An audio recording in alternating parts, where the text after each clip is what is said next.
where the Committee of Education is meeting with the Kenya Institute of Curriculum Development CEO, Dr. Julius Juan. You can see him on the screen. They are talking about the status of the new curriculum development and the disbursement of new textbooks in schools. Let's listen in briefly before we come back to studio to have our agri-business discussion.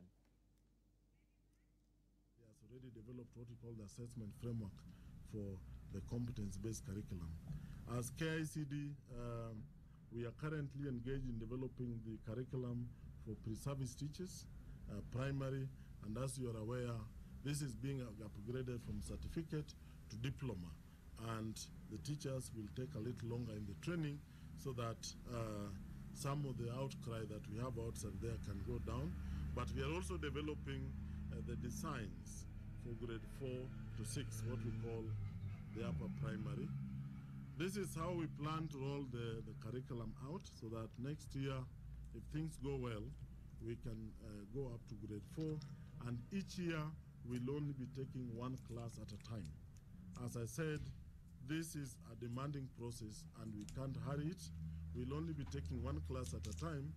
Now, by the time we hit 5 years, as much as the rollout will still be going on, as a curriculum body, we'll be engaging in a constant M&E so that those levels that were rolled out earlier can be reviewed and see what we can improve on.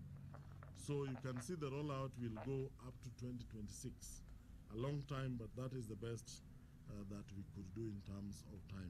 Now here we have just given you, because in the folder, a highlight of the Kenya Education Cloud that we have also developed at KICD, basically to give us a digital platform through which people can access content and curriculum.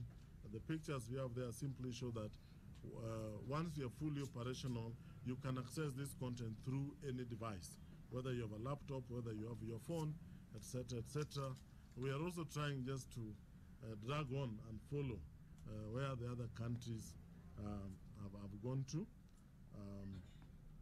These are basically basics of the study areas that we upload on the Kenya Education Cloud, but we also use it for what we call analytics, that we can go online, understand the number of people who are getting their their learning online, the difficulty they're facing, and we can deal with this live or online. This is use of analytics. Now, this one I decided to add because it's a question that has come before. This one does not necessarily deal with the early years education. This one deals with the books that are being distributed across the country, because we realize that there seems to be a confusion between the books that are being distributed in secondary schools under the SECIP program, Secondary School Equipment Improvement Program, and the ones for early years. The government, with the World Bank, decided to buy books. I'm sure this was explained to you before when the CS came. The component we want to explain that this was delegated to us as KICD to move forward with, probably because we vet the books, but buying and provision. Now, when we did the bids, we decided that to make it easy for the country, we do bids in such a manner that the publishers who win can take these books up to the local level.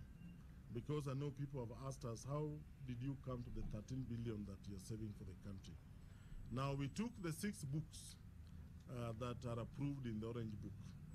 That is for secondary, the 6 books, that is English, Kiswahili, Maths, Physics, Biology, and Chemistry, and then the ones that are approved for Standard 7 and Standard 8.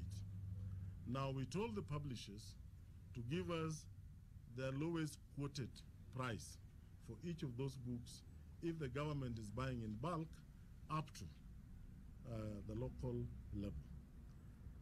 When they gave us the quotes, we learned that the quotes they had given us were lower than what they're selling the books for at more than half the price. For us, that was also a big surprise.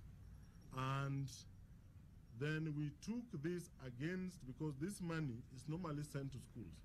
I'm sure you know you allocate money. This money for books, 4,800, is sent to schools for every child in secondary school for books alone. Now, for this component, the government only, I think, took, it was 1,600 from every child to test the 6 books.